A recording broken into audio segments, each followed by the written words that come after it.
हाँ हमने एक मिनट, हाँ हमने वहां तक कर लिया था, न्यूरॉन्स तक।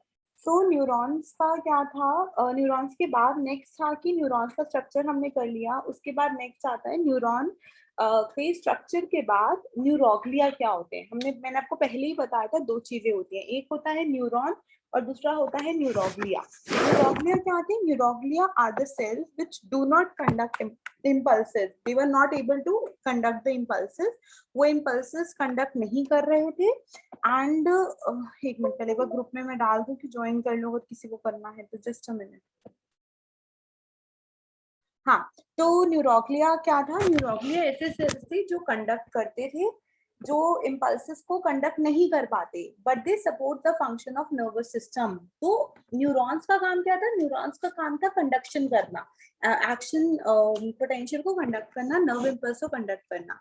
वेयर आज जो आपकी न्यूरोग्लिया है, they are just your supporting cells, they were not able to conduct, वो कंडक्ट नहीं कर पाते, वो सिर्फ आपके फंक्शन को सपोर्ट करते हैं। तो न्यूरोग्लिया भी डिफरेंट डिफरेंट काइंड के होते हैं, न्यूरोग्लियल सेल्स होते हैं। न्यूरोग्लियल सेल्स अगर हम उनके टाइप्स पढ़ें कि न्यूरोग्लिया के क्या क्या टाइप्स हैं, तो सबसे पहले एक आता है जिसे हम बोलते हैं एस्ट्रोसाइट्स। एस्ट्रोसाइट्स क्या होते हैं? एस्ट्रोसाइट्स हमारे स्टार शेप के, मतलब दे आर स्टार शेप, जैसे हमारे कुछ वो होते हैं, क्या कहते हैं, सेल्स होते हैं स्टार शेप सेल्स, जो क्या करते हैं आइडियली, उनका काम क्या होता है? उनका काम क्या होता है? वो हेल्प करते हैं कि न्यूरॉन का एक्सटर्नल एनवायरनमेंट, मतलब दे हेल्प टू रेगुलेट, ये न्यूरॉन्स है मेरे, न्यूरॉन्स का जो एक्सटर्नल एनवायरनमेंट है उसको रेगुलेट करते हैं। कैसे रेगुलेट करते हैं? वो न्यूट्रिएंट्स को बाहर से अंदर भेजते हैं, वेस्ट प्रोडक्ट को अंदर से बाहर भेजते हैं, तो कहीं ना कहीं वो रेगुलेशन का काम करते हैं, वो सपोर्ट का काम करते हैं। So astrocytes are the neuroglial cells, और इनका काम क्या है? They help to regulate the external environment of the neuron. वो न्यूरॉन के जो एक्सटर्नल एनवायरनमेंट है उसको रेगुलेट करते हैं। कैसे रेगुलेट करते हैं? वो न्यूट्रिएंट को ट्रांसफर करते हैं ब्लड से न्यूरॉन्स के अंदर, और वेस्ट मटेरियल को न्यूरॉन से आपके ब्लड के अंदर ट्रांसफर कर देते हैं। तो this is the work of your astrocytes. And astrocytes जो होते हैं वो सबसे ज्यादा largest and most numerous neuroglial sales होते हैं। मैंने आपको बोला astrocyte is a type of neuroglial cells, और वो ऐसे सेल्स हैं जो क्या करते हैं, जो आपका रेगुलेशन करते हैं। एंड ये out of all the neuroglial cells जो एस्ट्रोसाइट्स होते हैं, they are the most numerous in number, सबसे ज्यादा नंबर में होते हैं। This is about astrocyte. Is it clear to everyone? Is it clear to everyone? Is it clear to everyone? Yes or no? Is it clear to everyone? Hello, hello, hello. Is my voice audible? Hello. Repeat the function. Function is that it will regulate the external environment. It is largest of all the neuroglial cells. ये आपके जितने भी neuroglial sales है ना, उसमें से सबसे highest astrocyte है। अभी आप पढ़ोगे न्यूरोग्लियल सेल्स आपके 6 डिफरेंट काइंड के होते हैं, उसमें से जो एस्ट्रोसाइट्स होते हैं उनका नंबर लार्जेस्ट होता है। सो अगर मैं इसका फंक्शन बताऊं तो it help to regulate the external environment of the neuron. They help to regulate the external environment of the neuron. कैसे रेगुलेट करते हैं? They help to transfer the nutrients, nutrients को ट्रांसफर करते हैं ब्लड से neurons के बीच में, एंड वेस्ट प्रोडक्ट्स को ट्रांसफर करते हैं from your neurons to the blood. Clear? Lata, is it clear to you? Lata ने पूछा था ना, लता is it clear to you? This is about astrocyte. Second cells कौन से होते हैं? सेकेंड सेल वो होते हैं ओलिगोडेंड्रोसाइट। ओलिगोडेंड्रोसाइट्स, ओलिगोडेंड्रोसाइट्स दो सेल्स है, दोनों के नाम याद रखो, एक है ओलिगोडेंड्रोसाइट्स और एक है Schwann cell, SCHWANN cell, Schwann cells. ये दो काइंड के सेल्स होते हैं। ये दोनों सेम है, इन दोनों का काम क्या है? एस्ट्रोसाइट और स्वार्म सेल्स दोनों के दोनों आपकी माइलिन शीट बनाते हैं। मैंने क्या बोला था, जो एक्सॉन, जो हमारा न्यूरॉन होता है, न्यूरॉन का ये जो लाइनिंग होती है that is called as the axon. और एक्सॉन, कुछ कुछ एक्सॉन के ऊपर आपके माइलिन शीट होती है और कुछ कुछ एक्सॉन के ऊपर आपकी माइलिन शीट नहीं होती। तो जो माइलिन शीट होती है ना, वो किसकी बनी होती है? वो बनी होती है ओलिगोडेंड्रोसाइट सेल्स या स्वांग सेल्स। अब डिपेंड करेगा कहाँ पे। अगर मैं आपको बोलती हूँ पीएनएस, मैंने आपको दो चीजें बताई थी ना, सीएनएस एंड पीएनएस। सीएनएस में क्या था, brain and spinal cord. PNS में क्या था, न्यूरॉन्स थे जो आपके ब्रेन से ऑर्गन में जा रहे हैं, ऑर्गन से ब्रेन में जा रहे हैं। सो सीएनएस में जितने भी एक्सॉन्स हैं, सीएनएस के जो एक्सॉन्स हैं, अगर उसके अंदर माइलिन शीथ है तो वो बनी होती है ओलिगोडेंड्रोसाइट सेल की।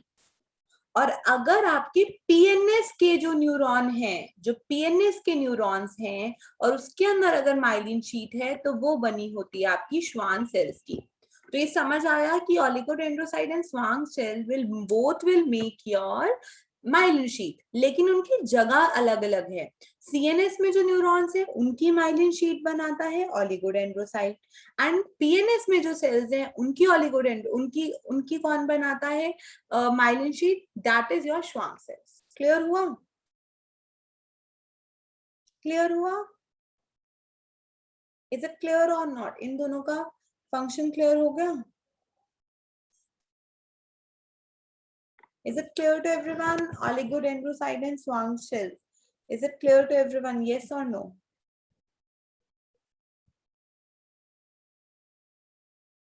Clear. ठीक है। नेक्स्ट सेल होता है हमारा माइक्रोग्लिया।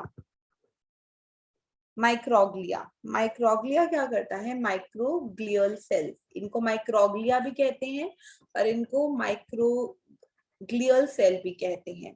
इनका काम क्या होता है, जैसे हमारे नर्वस सिस्टम में भी कोई ऐसे सेल्स होते होंगे ना जो कहीं ना कहीं आपको डिफेंस मैकेनिज्म प्रोवाइड करते हैं। अगर कोई गड़बड़ी हो गई तो उसे फैगोसाइटोस करना, डिफेंस प्रोवाइड करना, इम्यूनिटी प्रोवाइड करना। So microglial or microglia or microglial cells are the cells which will provide you defense. So these are the immune cells of the CNS. ये आपके immune cells होते हैं और ये आपके foreign material को degrade करते हैं। So आपके nervous system के immune cells कौन से हैं या आपके nervous system के defensive cells कौन से हैं, वो है microglial cells। समझ आया microglial क्या है? माइक्रोग्लियल समझ आया? यस और नो? माइक्रोग्लियल क्लियर है, नहीं क्लियर?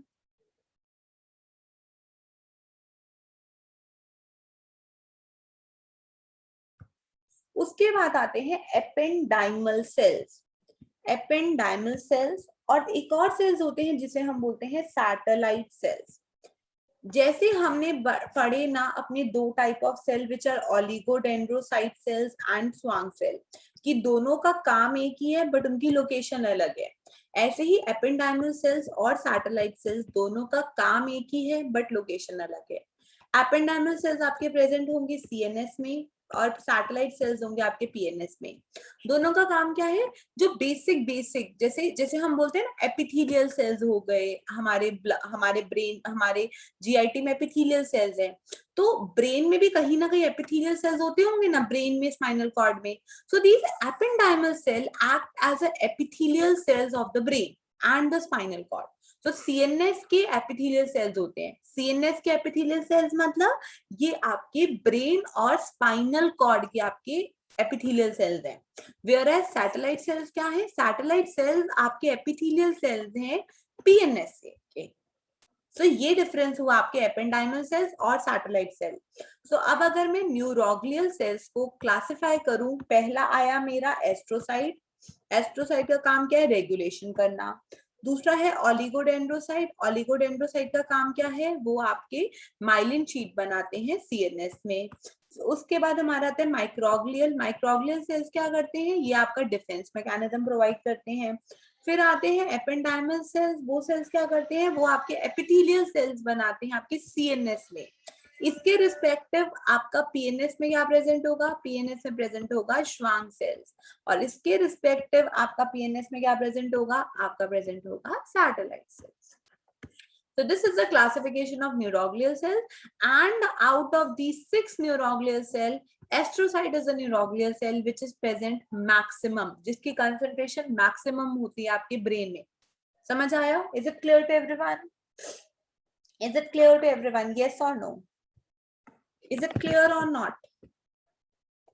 नेक्स्ट चीज होती है माइलिनेशन। माइलिनेशन क्या करती है, देखो माइलिन शीट, माइलिन शीट किसकी बनी हुई है, वो बनी हुई है सीएनएस में ओलिगोडेंड्रोसाइट की और पीएनएस में श्वांग सेल्स की।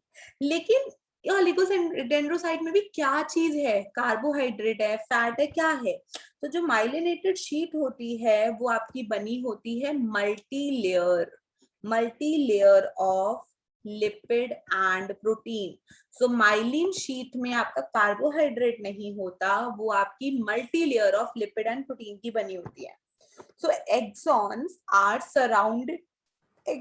surrounded by a multi-layered lipid and protein covering, multi-layer of lipid and protein covering, which is called as myelin sheath. So myelin sheath क्या है, it is a multi-layer of lipid and protein, and myelin sheath के cell कौन से हैं, it would be oligodendrocyte if I am talking about your CNS, and it would be Schwann cells if I am talking about your PNS. So this is the composition of your myelination, myelinated का। अब myelinated में भी हमने कहा था पूरी exons एक ही, ऐसे नहीं होता एक ही माइलिन शीट से कवर नहीं होती, there are some breaks in between, ऐसे ऐसे छोटे छोटे माइलिन शीट होती है। तो ये जो बीच का ब्रेक होते हैं ना, उनको हम बोलते हैं node of Ranvier, they are called as node of Ranvier. और माइलिन शीट सारे के सारे न्यूरॉन्स में नहीं होती है, कुछ में होती है कुछ में नहीं होती। अब क्वेश्चन आता है इस माइलिन शीट का फायदा क्या है। इस माइलिन शीट का क्या फायदा है, देखो जब मैंने आपको बताया था ना, एक जो भी आपकी कोई भी आपका एक सिग्नल आएगा, न्यूरॉन की सेल बॉडी पे सिग्नल आएगा, कुछ चेंजेस होंगे। अगर कुछ स्पेसिफिक एक थ्रेशोल्ड अचीव हो गया तो वो पूरा का पूरा आगे आगे आगे आगे ट्रांसफर होगा आपका action potential in the form of nerve impulse. ये चीज मैंने आपको बताई थी। अब माइलिन शीट क्या हेल्प करती है, देखो क्या होगा जब आपके एक्शन इंपल्स को ट्रैवल करना है तो क्या होगा, देखो यहाँ पे पहले कुछ डिफरेंसेस हुए, फिर ये डिफरेंसेस आगे आगे आगे आगे ट्रांसफर होके आपके एक्सॉन टर्मिनल्स में जाएंगे और टर्मिनल से आपका न्यूरोट्रांसमीटर रिलीज होगा। बट अगर सपोज आपकी माइलिन शीट प्रेजेंट है, माइलिन शीट प्रेजेंट होने की वजह से क्या होता है, ये जो भी आपके चेंजेस हुए ना, ये यहाँ पर चेंजेस हुए, फिर वो सीधा नोड ऑफ रेनवायर पर जाएंगे, यहाँ चेंजेस होंगे, फिर वो सीधा नोड ऑफ रेनवायर पर जाएंगे, फिर यहाँ पे चेंजेस होंगे, फिर अगले नोड ऑफ रेनवायर पे जाएंगे, यहाँ पे चेंजेस होंगे। अगर माइलिन शीट ना प्रेजेंट होती तो हर पॉइंट पे चेंजेस होते और एक एक करके आगे आगे ट्रैवल करता। अभी सब जगह पे चेंजेस नहीं हो रहे, सिर्फ डायरेक्ट नोड ऑफ रेनवायर में जंपिंग हो रही है। तो एक चीज बताओ, माइलिन शीट होने की वजह से फास्टर कंडक्शन हो रहा है या स्लोअर हो रहा है? With the help of myelin sheath आपका कंडक्शन फास्ट हो रहा है या आपका स्लो हो रहा है? there would be a faster conduction. So myelin sheath आपके conduction को fast कर देती है। So कोई अगर आपको पूछे what are the different factors which affect the speed of conduction of nerve impulse, पहला reason हो गया myelin sheath। जितना बड़ा माइलिन शीट होगा, जितना मतलब जितना जहां पे माइलिन शीट होगा, क्योंकि वहां पर वो चेंजेस नहीं होते, वहां पे चेंजेस नहीं होते, डायरेक्ट चेंजेस होते हैं नोड ऑफ रेनवायर पे। सो अगर माइलिन शीट प्रेजेंट है तो आपका कंडक्शन फास्टर होगा।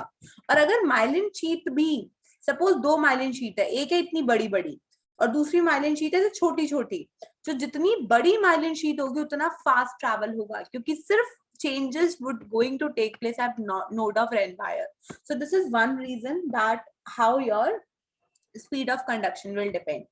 सेकेंड रीजन होता है टेम्परेचर। हमारा क्या टेम्परेचर है हमारे वहां का नर्व इम्पल्सेस का, मतलब नर्व जैसे ये सपोज ये मेरा एक्सॉन है, इसका टेम्परेचर क्या है, बॉडी में भी तो टेम्परेचर होता है ना, तो इसके आसपास क्या टेम्परेचर है उस पर भी डिपेंड करता है कि आपका स्पीड ऑफ कंडक्शन कैसे होता है। टेम्परेचर की वजह से क्या होता है, अभी मैं आपको समझाऊंगी कैसे ट्रांसफर होती हैं चीजें, मैं भी आपको समझाऊंगी कि नर्व इम्पल्स कैसे आगे जाती है। I will teach you how the nerve impulse will take place. Temperature जब हाई होता है ना, उसकी वजह से जो आपके चैनल्स होते हैं ना वो ओपन हो जाते हैं। टेम्परेचर बढ़ने की वजह से चैनल्स ओपन हो जाते हैं, जिसकी वजह से आपका कंडक्शन फास्ट हो जाता है। सो टेम्परेचर अगर ज्यादा है तो channels will open and that will in turn will fasten up your conduction. तो अभी वो मैं समझाऊंगी, अभी आपको समझ नहीं आ रहा होगा कैसे, कौन से भाई चैनल होते हैं कुछ जो हम पढ़ेंगे। जैसे जैसे चैनल्स ओपन होंगे उससे हमारा कंडक्शन फास्टन अप होता जाता है। सो टेम्परेचर हाई होने की वजह से चैनल्स ओपन अप होते हैं, हमारा कंडक्शन फास्टर हो जाता है। So this is also one reason जिसके ऊपर डिपेंड करता है speed of conduction. Second reason is temperature. First reason was myelin sheath, second reason was temperature, and third reason is called as axon diameter. Axon कितना मोटा है, कितना मोटा axon है, ठीक है। जितना ज्यादा मोटा एक्सॉन होगा उतना फास्टर, जितना लार्जर डायमीटर होगा उतना फास्टर कंडक्शन होगा। क्यों? अब सपोज यहाँ पे मेरा सिर्फ एक न्यूरॉन आया, दूसरा न्यूरॉन आया, तीसरा न्यूरॉन आया। हाँ, माइलिन शीट आपको प्रोटेक्शन भी कॉज करता है। नहीं, इलेक्ट्रिक शॉक, तमन्ना जो मेन काम होता है ना इलेक्ट्रिक शॉक से प्रोटेक्शन करना, वो हम पढ़ेंगे सीएसएफ।